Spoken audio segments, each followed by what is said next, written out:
శ్రీమతి పంచుమర్తి అనురాధ గారు, సర్వశ్రీ దువ్వారపు రామారావు గారు, వి తిరుమల నాయుడు గారు, కంచర్ల శ్రీకాంత్ గారు, గౌరవ ఎమ్మెల్సీ వారు 3 ప్రశ్నలు అడిగారు అధ్యక్ష.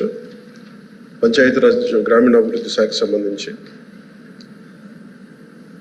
వారు అడిగిన ప్రశ్నల్లో మొదటిది పంచాయతీలకు విడుదల చేసిన 14 మరియు 15 ఆర్థిక సంఘం నిధుల్లో దాదాపు 9,000 కోట్లను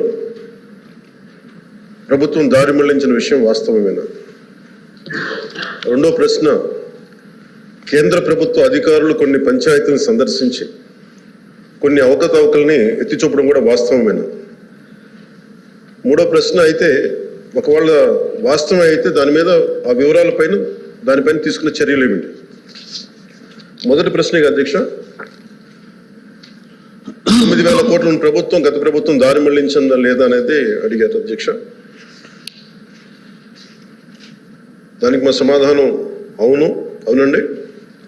కేంద్ర ఆర్థిక కమిషన్ గ్రాంట్లలో మళ్లింపు జరుగుతోంది.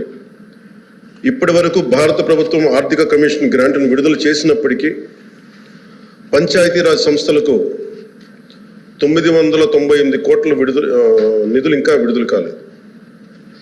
ఇది మొదటి దానికి సమాధానం అధ్యక్ష. రెండో ప్రశ్నకి, కేంద్ర ప్రభుత్వం అధికారులు రాష్ట్రంలోని ఒక 5 గ్రామ పంచాయతీలను సందర్శించారు. మరియు ఎంఓపిఆర్ భారత ప్రభుత్వం న్యూఢిల్లీ వారు 16/10/23 తేదీన డిఓ లేఖ నెంబర్ M11015/150/2020 FD Part 1 ద్వారా ఆంధ్రప్రదేశ్ ప్రభుత్వానికి వారి పరిశీలనలు తెలియజేశారు. ఆంధ్రప్రదేశ్ ప్రభుత్వం సమర్పించిన పరిశీలన మరియు ప్రచిత్రాలను కూడా ఈ అనుబంధానికి జత చేయడం జరిగింది.